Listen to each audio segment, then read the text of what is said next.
Claro, porque si no, ¿qué pasaría si tú lo dejas sangrar? ¿Qué pasaría? El volumen de la sangre, que no sería 5 litros, ¿cuánto tendría? Está perdiendo, puede ser que pierda 1 litro, 2 litros, dependiendo. Y por lo tanto, ¿qué va a pasar ahí? La hemoglobina se va a hemoconcentrar, que lo vamos a ver en el capítulo de hematofisiología. Entonces la viscosidad de esa sangre, ¿qué va a pasar? Va a ser más viscosa, más densa. Entonces, ¿qué va a pasar a nivel del vaso sanguíneo? Porque tienen que tratar de compensarlo, aumentando la hemoglobina, aunque de ese paciente no sea la real. Cuando hay una hipovolemia, hemoconcentra los glóbulos rojos para tratar de concentrar, ¿no?, el oxígeno hacia el cerebro, hacia el riñón, como vimos, ¿no?, y hacia el corazón. Esos son los órganos principales que ustedes tienen que siempre cuidar, y a nivel también respiratorio. Si ustedes no hacen eso, pues no van a poder ayudar a ese paciente, ¿no? Entonces, otra manera también, que en este caso van a ser las hormonas que ya hemos visto, ¿no? Tenemos la hormona antidiurética, tenemos la bradicinin y la prostaglandina. ¿Dónde se forman las prostaglandinas? A ver. ¿Dónde se forman? ¿Ninguno?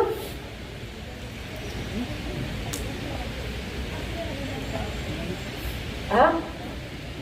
¿Dónde? No.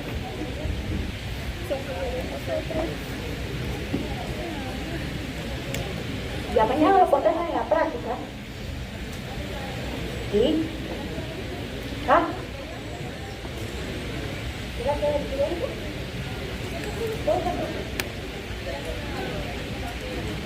¿Ya de qué membrana? La parte endotelial, ¿no? Ya, otro sistema está el sistema nervioso autónomo, que todos lo vemos, ¿no? El simpático y el parasimpático, y la autorregulación, que está dado por todo el metabolismo metabólico. Entonces, esto viene a ser la parte de la fisiología de la presión arterial. ¿Alguna pregunta antes de pasar al siguiente tema? Sí.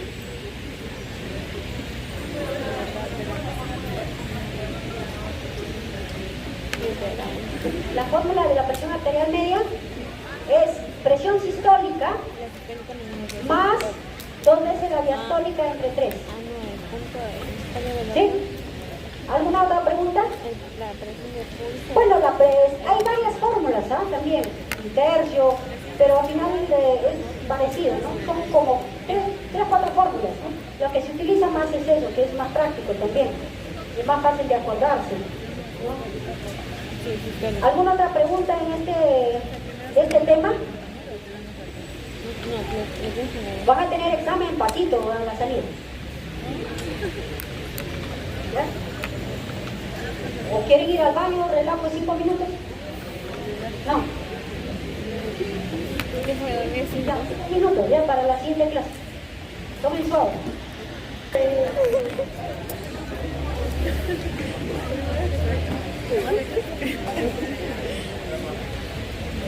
Nos toca evaluar todas las propiedades de electrofisiología de la fibra cardíaca. ¿Cómo funciona de esta manera normalmente? Entonces nosotros vamos a desarrollar qué cosa es la excitabilidad, ¿ya? Qué cosa es la refractariedad, el automatismo, el cronotropismo y dromotropismo. Estos cinco propiedades, lo que va a estar incluido en cuanto al funcionamiento cardíaco.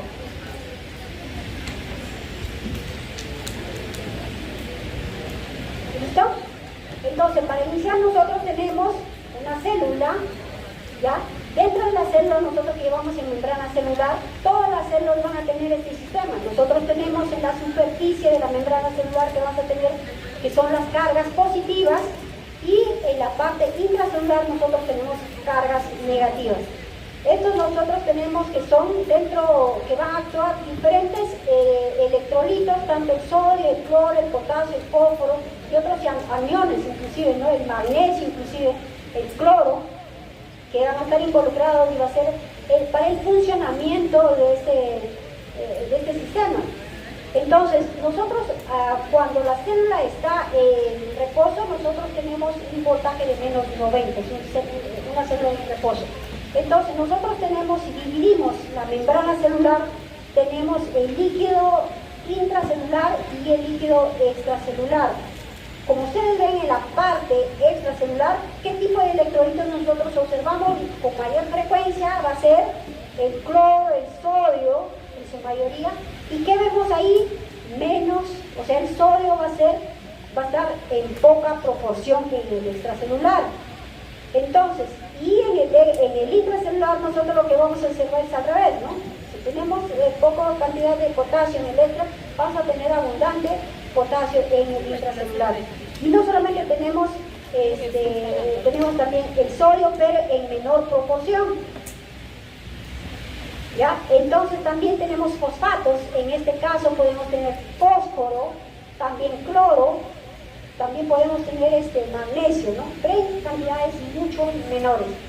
Entonces lo que más va a predominar en este caso, grábense esta imagen, que siempre lo van a recordar para el potencial de acción de esta membrana, que nos va a dar el inicio del potencial de acción, para ver todos los 5 aspectos que vamos a ver. Entonces, el potencial de la transmembrana, ¿qué viene a ser? Viene a ser, viene a ser la disponibilidad, ¿no? En cuanto a las cargas eléctricas de estos iones, a todo el lado de toda la membrana celular. Y también está distribuido fundamentalmente, como lo vimos, ¿no? Los más electrolitos que mayormente van a estar involucrados en todo este sistema va a ser el sodio y el potasio. Dentro de los valores normales de referencia que vamos a ver desde hoy en adelante en todas las prácticas que van a estar involucradas, nosotros tenemos el sodio intracelular, ¿ya? Que equivale a 140, ¿no? O también 10 mil equivalentes. El potasio, en cuanto tenemos en mil equivalentes, tenemos de 4 a 4.5 o a 5. 4.5 a 5 deberían ser en el intracelular. Entonces ahí tenemos nosotros una célula, ¿no? De esta manera tenemos los dos electrolitos que vamos a ver frecuentemente. Está la membrana celular, ¿no? Está sodio, sale potasio, ¿no? Y que va a haber dos mecanismos que van a estar en esta célula. ¿Qué va a producir? Primeramente va a haber una resistencia. ¿Y qué va a haber una resistencia que va a producir acá? Cuando hay un ingreso de fase de sodio en el intracelular, ¿no? Va a disminuir esta resistencia. Y por lo tanto, y cuando hay la salida de potasio, va a haber una conductancia, ¿no? Que va a salir a través de ella. Entonces ahí nosotros vemos nuevamente la célula, que es el potencial de acción de esta célula, que vamos a ver el primer mecanismo, que es en la parte fisiológica, vamos a ver la excitabilidad de esta célula. Entonces, ¿qué viene a hacer en este caso la excitabilidad? Es la capacidad de estas células cardíacas, ¿no? en cuanto a responder un estímulo, ¿no? En cuanto a la intensidad que va a permitir esta célula en cuanto a la membrana celular. Entonces, ¿esto qué va a producir? Va a responder a través de una activación de la despolarización. Ahorita lo vamos a ver más adelante todos estos términos, ¿no? Que es el ingreso de sodio a la célula y luego la recuperación, que viene a ser la repolarización. Entonces ahí nosotros tenemos picos que ahorita lo vamos a desarrollar. El potencial de acción que está dado, ¿no?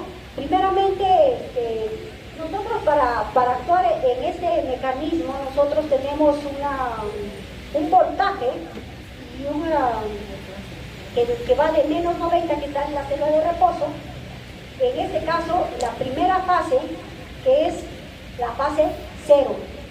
En esta fase 0, ¿qué va a producir? Hay una rápida despolarización, ¿no? Desde menos 90 milivoltios hasta aproximadamente más 25. Eso es lo que ocurre en la fase 0.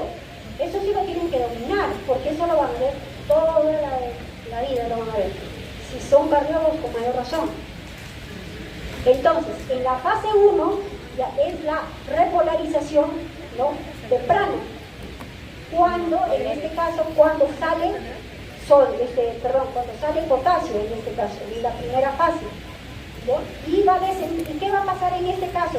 Va a descender a 0. Cuando hay la salida, entonces este voltaje va a ser 0, ¿no? Y luego viene la parte 2, la fase 2, ¿no?, que viene a ser el ingreso del calcio a la célula.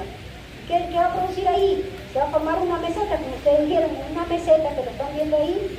Entonces, en este caso hay una repolarización, que eso lo van a ver después en el electrocardiograma. Cuando lleven el electrocardiograma, van a ver toda la parte eléctrica de ese corazón, cada parte de ustedes ven todo lo que es el gráfico, y van a ver en toda su intensidad de todas las caras del corazón, y cada uno pertenece a una parte, y eso está dado por este mecanismo que es el potencial de acción. Entonces, cuando hay en la fase ya de meseta, como vimos, luego viene la fase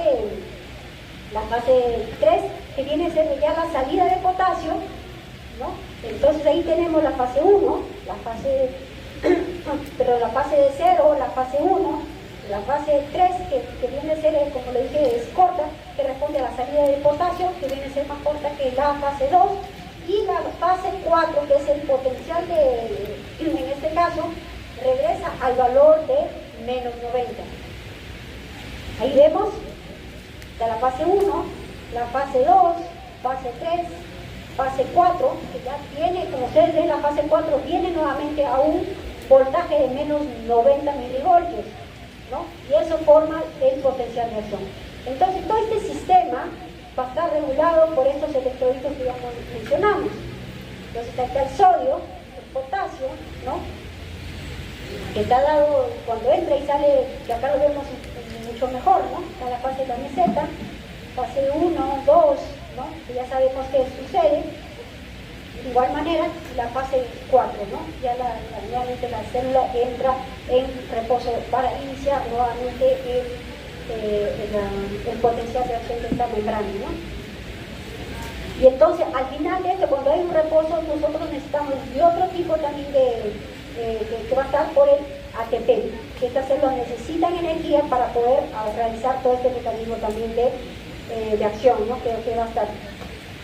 Entonces nosotros tenemos en este caso un estado de reposo, un estado de despolarización, otro estado que va a estar, la repolarización, que va a estar entre la fase 1, o sea, la fase de la meseta, que es la repolarización, y luego tenemos la restauración y el equilibrio normal, que vuelve a la fase de menos 90 milivoltios, y nuevamente esta célula entra en reposo. Entonces, el acoplamiento de esta excitabilidad, de la contracción de esta fibra miocárdica, entonces, como le mencioné, va a estar dado por el potencial de acción, ¿no? Y obviamente lo que se va a producir es la contractilidad de estas fibras musculares, no como respuesta, obviamente. Cuando hay un déficit de estos electrolitos mencionados, ya sea sodio, potasio, magnesio y todos los fosfatos mencionados, si hay un déficit de esto, el potencial de acción no va a cumplir toda la meseta. Va a ocurrir un trastorno que se llama, puede ser el trastorno de la repolarización, ¿no?, que viene a ser o en caso del inicio inclusive, ¿no?, de la contracción, o sea, no tiene. Entonces ese que vamos a ver, la onda P, QRS, todo está representado por este sistema de potencial de acción. Entonces, este acoplamiento de esta célula está dado, ¿no?, como ahí vimos, el mecanismo está dado por estas miofibrillas de estos músculos cardíacos. Lo que va a producir es una contraccióncita débil, obviamente no va a haber un alargamiento, una prolongación de estos, por ejemplo, una prolongación del QT en este caso, que muchas veces puede ser también muerte súbita en esos pacientes por déficit de potasio y de sodio. ¿Qué pasa si yo tengo un potasio de menos 2 o 1? Conociendo el valor normal, que es de 4.5 a 5, ¿no?, mil equivalentes de potasio, si yo en mi organismo tengo, o sea, para eso tiene que funcionar normalmente, si yo tengo de 1 a 2, entonces mi potencial de acción va a estar totalmente disminuido y la parte eléctrica de su corazón va a estar totalmente alterado y por ende ese paciente puede entrar en paro cardíaco. Va a morir esa célula, no hay contractilidad, entonces hace un paro cardíaco, ese paciente hace un infarto, ¿no? Por déficit de ese electrolito. De igual manera el sodio, como vimos. Entonces, ¿qué va a pasar? Nosotros necesitamos en todas las células eso, entonces el paciente, ¿qué va a pasar? Va a estar totalmente a nivel cerebral, ¿qué va a pasar? Esa célula va a estar somnoliento, ¿no? Mareado, y no va a tener inclusive la presión va a estar hipotenso en este caso, ¿no? Como vimos ahí. Entonces, vamos a ver la refractariedad del miocito. Entonces, este es un periodo en que ningún estímulo, en esta fase, no hay un estímulo que pueda generar el punto, o sea, que haga el potencial de acción en este caso. ¿Por qué? Porque hay un tiempo de recuperación de esta fibra cardíaca. ¿Ya? Entonces ahí vemos nosotros todas las mesetas y tenemos en la parte ya de recuperación vamos a tener 2 tipos de periodos. Un periodo refractario absoluto y un periodo de refractario relativo, que lo vamos a ver. En cuanto al automatismo, que viene a ser la capacidad que tiene el corazón, ¿no? Obviamente es autónomo, no es propio, nadie lo comanda. Nosotros tenemos que llamamos en este caso sería el nódulo sinusal, ¿no es cierto? Que viene a ser nuestro marcapaso, que si falla ese marcapaso que se encuentra en la aurícula derecha, a 2 centímetros de la vena cava superior, ahí se encuentra el nódulo sinusal. Ese nódulo sinusal va a ser su marcapaso que da el inicio a todo el potencial de acción cuando ustedes tengan una frecuencia cardíaca normal de 60 a 100, o que de ahí pase a otro que viene, que es el nódulo auriculoventricular, que está dando las aurículas, los ventrículos auriculoventricular, y su frecuencia, acuérdense de esto, su frecuencia va a disminuir, que es de 40 a 60 latidos por minuto. Entonces, si yo tengo una falla y mi electrocardiograma, ahí tengo bloqueos que van a ver más adelante, si yo tengo una frecuencia cardíaca que voy a ver, tengo una frecuencia cardíaca de 45, ¿no? Podría decir que es una bradicardia, porque si yo hablo de bradicardia y taquicardia, tengo que conocer sus valores normales que yo pueda tener. Si está menos de 40, que ustedes ven en la nódulo auriculoventricular, si está menos de 40, entonces mi nódulo sinusal está enfermo y el que está comandando es el nódulo auriculoventricular. Y por lo tanto, mi electrocardiograma va a estar patológico en este caso y tiene que ser reemplazado ese marcapaso, ¿no? Para que pueda nuevamente volver a su frecuencia normal con una frecuencia de 60 que ya se le pone, ¿no? Y eso ya es la parte de patología cardíaca.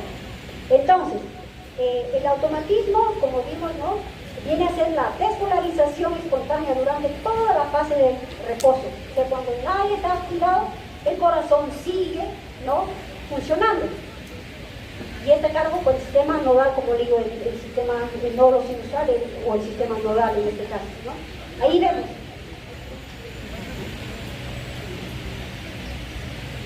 Entonces, el sistema de conducción cardíaca, nosotros tenemos el sistema nódulo sinusal, como el que comanda con sus 3 fibromusculares, ahorita lo vamos a ver. Tenemos el nódulo auriculoventricular, que ya lo mencioné, que la frecuencia cardíaca es de 40 a 60, y el nódulo sinusal, su frecuencia es de 60 a 100, y luego de ahí pasa, ustedes ven, el haz de His, que viene a ser esto de acá. Este es el haz de His, luego vienen las 2 ramas, que viene la rama anterior izquierda y la rama posterior en este caso, y luego vienen todas las fibras de Purkinje. Todo este es un sistema de conducción cardíaco. Entonces, si hay un problema a nivel de ese nódulo sinusal, ¿no? Se enferma esto, vas a comandar esto. Pero si esta frecuencia, como dice, no ya es compatible con la vida, que tenga pues unos de 30 a menos, ¿no? Que ya llega la emergencia y que necesita obviamente colocarse un marcapaso, ¿no? Entonces, si abordan ustedes a sus pacientes, ya saben por qué está eso, ¿no es cierto? Entonces, nosotros ahí tenemos el potencial de acción con todas las fases, ¿no? En esta fase 4 que nos quedamos en la anterior figura, entonces va a ser dependiente, ¿no? En este caso, las células especializadas que van a funcionar, ¿no? Que son automáticas, como lo mencionamos. Y gradualmente se vuelven nuevamente a negativos, ¿no? Se despolariza y alcanza nuevamente el potencial umbral que nuevamente comienza la célula a la contracción auricular, ¿no? Entonces, el umbral de esta despolarización está dado, ¿no?, de menos 90, que está dado a nivel de la fase 4. Ahí tenemos el nódulo sinusal, el nódulo AD que vimos, y hay otros canales que se llaman las IF, ¿no?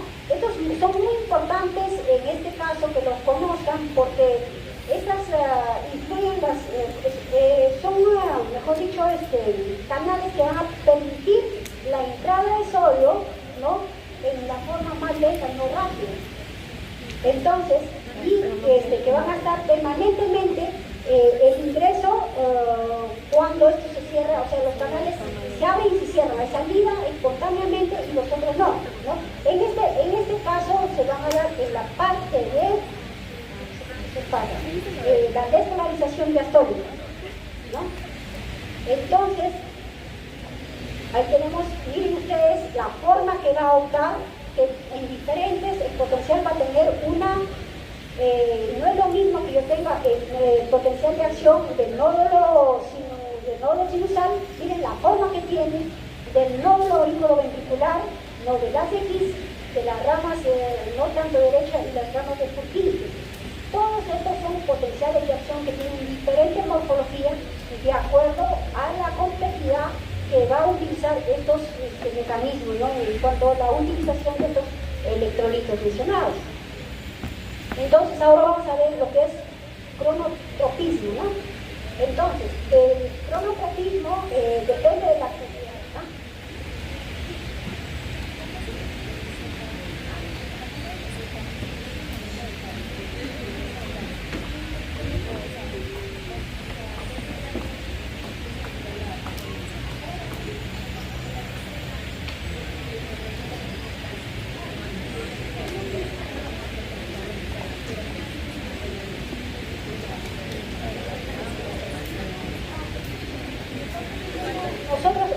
La pregunta de su compañera, o sea, en la fase de la meseta, nosotros tenemos un potencial de acción.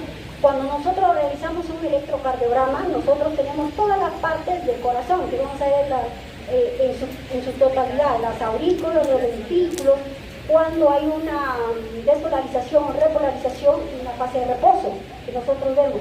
Entonces, en este caso, lo que respondía todo lo que es la meseta es el complejo QRS del electrocardiograma. Ese es lo que representa la fase. Cuanto más yo tenga esa fase de meseta prolongada, mi QRS puede ser corto, puede ser ancho. Entonces ahí voy a ver las alteraciones de esa arritmia. Entonces puede ser débil, por eso hay una alteración, sí. Y el ST.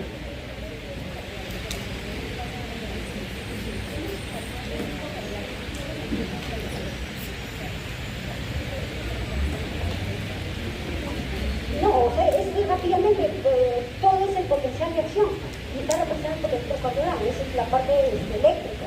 Recuerda, el corazón es eléctrico y eso puede variar en una hora, media hora, va a depender del contexto del paciente, en qué contexto esté, ¿no? Si está normal, tiene algún tipo de arriba, o si enferma, esos nódulos que nosotros mencionamos, ¿no? Eso va a variar sus potenciales de acción. ¿Por qué? Va a depender, como ustedes ven, va a depender de esos procesos externos, ¿no? Ahora, Omar, no definen tu pregunta. ¿Ah?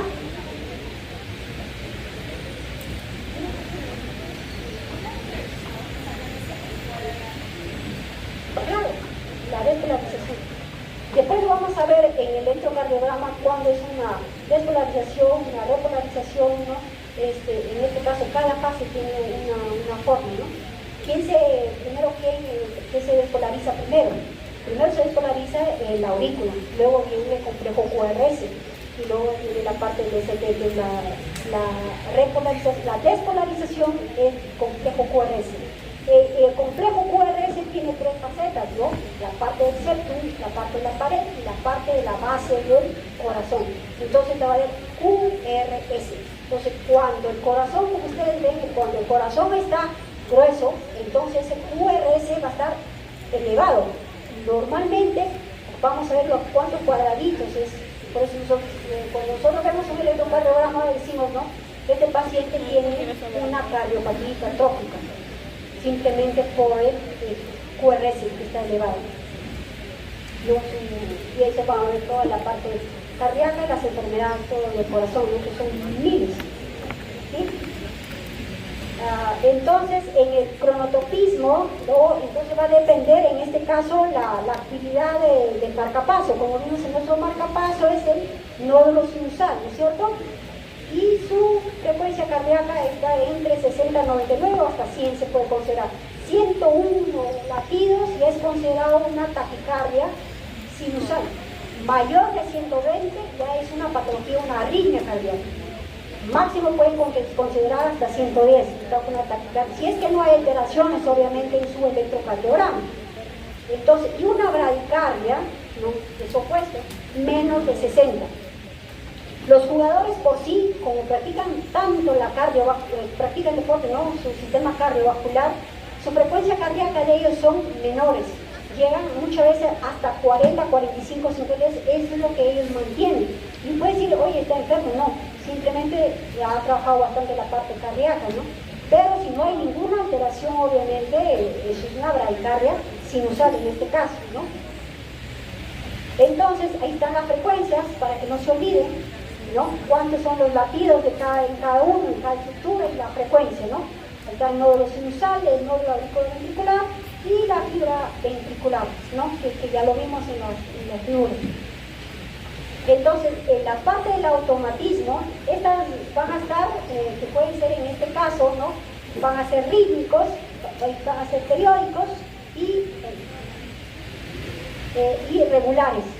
O sea, hay un automatismo que tiene el corazón, ¿no? Para que, como ustedes ven, la parte eléctrica, ¿no? Comanda el marcapaso, va al nódulo auriculoventricular, luego pasa por el ADX, luego se polariza derecha-izquierda y todas las células de Purkinje. Cuando nosotros tenemos taquicardias a nivel de todo ese corazón, va a estar alterado, inclusive por dónde es la entrada de ese ritmo que viene. Entonces ya son patologías ya de las arritmias, ¿no? Que van a ver más adelante. Entonces la inervación del sistema cardíaco va a estar inervado por el nervio vago, por los nervios simpáticos, parasimpáticos, ¿no? que van a estar inervados todo al sistema eléctrico. Por eso, ¿por qué? Su corazón en este momento, por ejemplo, recibe una mala noticia, se asusta, entonces, ¿no? ¿Qué sistema actuaría ahí? ¿Sistema simpático o parasimpático? ¿No? Simpático, alerta, ¿no? De preocupar. Entonces, ¿qué va a pasar ahí? Aumentar tu frecuencia cardíaca, porque está inervado por eso, ¿no? Que va a haber una reacción autónoma propia del sistema circulatorio, en este caso de la inervación cardíaca, ¿no? Entonces, por último vamos a tener la que es la conductividad. Entonces, la conductividad viene a ser nada menos que la capacidad de transmitir, ¿no? Toda la parte ¿cómo se dice? Los impulsos cardíacos que vienen a nivel del nódulo sinusal, auriculoventricular, las de His y las células de Purkinje. Esa viene a ser la conductividad que nosotros vimos, cómo funciona eléctricamente el corazón, ¿no? Entonces, las velocidades que nosotros vamos a tener en diferentes, esto también tienen velocidades, con qué velocidad se transmite. Eso, porque es importante estas velocidades que lo pueden conocer fisiológicamente, porque cuando hay unas alteraciones en el corazón, ¿no? Tienen que conocer estas fibras, cuánto de velocidad tiene porque ahí va a actuar con ustedes qué cantidad ¿cómo se dice? Hay una subespecialidad en cardiología que es la parte de electrofisiología, donde se encarga toda la parte fisiológica de cada uno de ellos, de la entrada y salida de cada impulso cardíaco cuando hay una patología a niveles que son arritmias cardíacas. Son un montón que se da a nivel del nódulo sinusal, a nivel del nódulo auriculoventricular, y muchas veces que son supraventriculares, infraventriculares. Supraventriculares quiere decir que está sobre, ¿no? Sobre los ventrículos, y ahí hay patologías inclusive, y cuando hay a nivel ventricular, su morfología va a cambiar, entonces tenemos patologías ventriculares. Vamos a tener también toda la parte de las de His, que muchas veces también se puede enfermar, que son muchas veces retrasados, ¿no? Que lo pueden quemar cuando la conductividad no es la correcta, entonces a través de esos mecanismos que se llama el carto, entonces ingresan por la arteria radial, ingresan al aurículo y ahí cambian toda esa morfología para que ya ese paciente no tenga todas esas arritmias, ¿no? Entonces las arritmias que ustedes van a ver pues son las arritmias cardíacas que vamos a verlo en poca magnitud en este capítulo, pero van a ver su fisiopatía y cardiología más adelante ustedes. Entonces, este sistema eléctrico va a estar compuesto a nivel del nódulo sinusal. Vamos a tener tres haces, el haz de Bachmann, el tracto tímbreno anterior, el mediano y el posterior. Eso está en la aurícula derecha. Estos son importantes porque de ahí van a ser también muchos tipos de arritmias que van a ver. Cuando hay una ausencia de esta onda P que nosotros vemos la auricular, viene a ser la fibrilación auricular, que su frecuencia cardíaca mayormente llega a más de 130 a 150. Cuando llega a 130 a 150, eso primera, si el paciente está hemodinámicamente inestable, se desfibrila, porque es corriente eléctrica, que ustedes lo van a ver, y eso se da en la medida de un Joule, va a depender cuánto de frecuencia tiene. Le van a ver un montón de patologías en este caso, ¿no? Y de igual manera, este es el sistema eléctrico, pero la parte anatómica que ustedes van a ver después, ¿no? En cuanto a las válvulas, que vamos a ver los sonidos en cada uno, el primer ruido, segundo, tercero ruido, el cuarto ruido cardíaco, va a estar que van a ver en la próxima clase, todos los ruidos cardíacos que está dado por las válvulas cardíacas, ¿no? Ahí tenemos inclusive las velocidades de cada uno, ahí lo pueden ustedes observar cada uno de los. Bueno, eso sería todo, chicos.